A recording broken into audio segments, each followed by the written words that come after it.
Good morning बच्चों। कल हमारी कक्षा 12 के दीर्घ संधि के बारे में हम लोगों ने अध्ययन किया। आज हम लोग गुण संधि के बारे में अध्ययन करेंगे, जिसका सूत्र है आद गुण। यह कहता क्या है? अ या आ के बाद कोई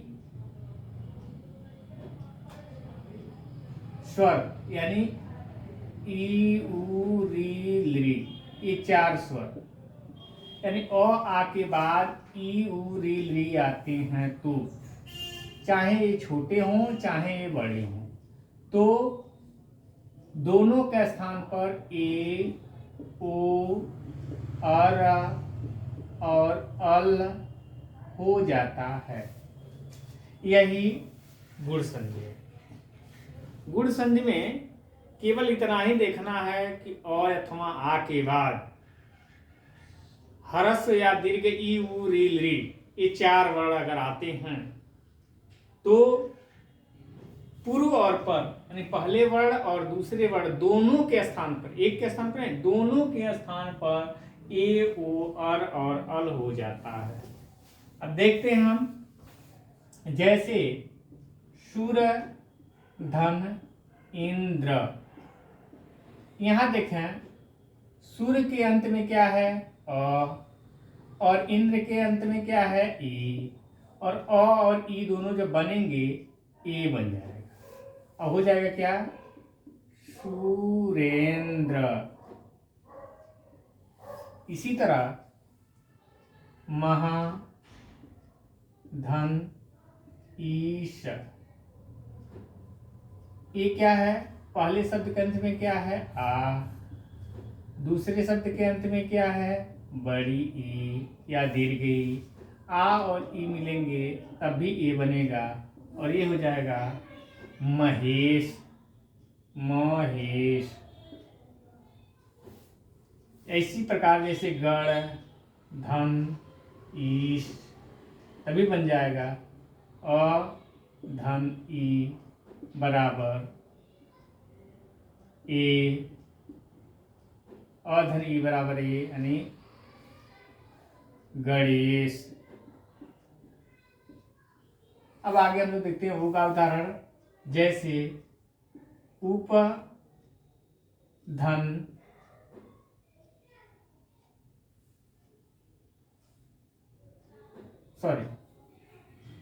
जैसे वन धन उपवन। देखें, पहले शब्द के अंत में क्या है? अ, और दूसरे शब्द के प्रारंभ में क्या है? उ। और उ क्या मिलेंगे तो बनेंगे ओ। ये हो जाएगा व नु प वन। इसी तरह महा धन उदय। यहां देखें, महा में अंत में क्या है? आ। धन उ बराबर उ क्या जाएगा? म उ द य। इसी तरह और भी उदाहरण हैं, जैसे अगर तथा कर लें, तथा धन इति,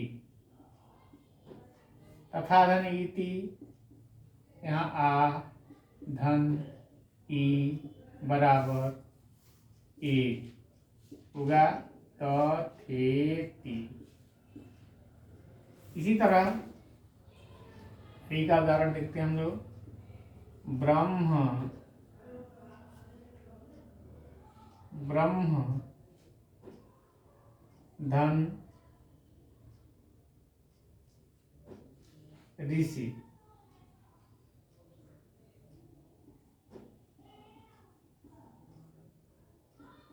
यहाँ देखा अ, ब्रह्म के अंत में अ धन री,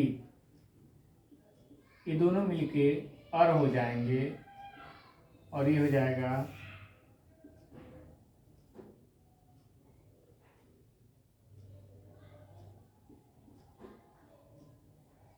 ब्रह्मर्षि। इसी तरह तव अधन लिकार, देखें सूत्र हमारा कहता हुआ अथवा आ में से कोई एक हो तो अ है यहाँ ली, यानी ये अ धन ली, ये दोनों बन जाएंगे अल और हो जाएगा तवधन लिकार तवलकार।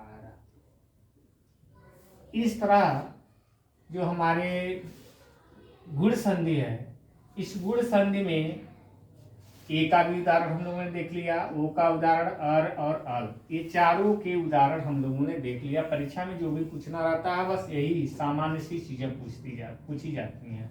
एक तो पूछेगा सूर्यधन इंद्र, महाधन ईश, गर्धन ईश, ये कौन, यह संधि कीजिए, इसका पूछेगा संधि कीजिए, तो संधि का मतलब ये चीज आपको कर देना है। और जब कहेगा इसका विच्छेद कीजिए, जैसे सुरेंद्र हो गया, महेश, इसका विच्छेद, तो विच्छेद का मतलब ये कर देना है। परीक्षा में बाकी कुछ करना ही नहीं है, या पूछ लेगा, बहुत पूछेगा तो कौन सी संधि है, तो आप गुण दें गुण संधि। गुण संधि में होता है क्या, ए ओ अर और अल। देखिए जहां सामान्य सी चीजें समझ लीजिए कि जब यह ए ओ और अल की बात है, यानी ए की मात्रा आ जाए किसी वर्ण के ऊपर, या ओ की मात्रा आ जाए, या अर और अल की बात करें, तो समझिए गुण संधि है। देखें यहाँ सुरेंद्र, इसमें क्या है, ए की मात्रा है, आप समझ गए गुण संधि है। यहाँ भी ए की मात्रा है, गुण संधि है। यहाँ भी ए की मात्रा है, यहाँ ओ की मात्रा है, यहाँ ओ की मात्रा है, यहाँ ए की मात्रा है। यहाँ देखिए ब्रह्मर्षि, अर ब्रह्मर्षि, अर्षि ब्रह्मर्षि, यानी यहाँ अर है और यहाँ अल है, तवलकार अल।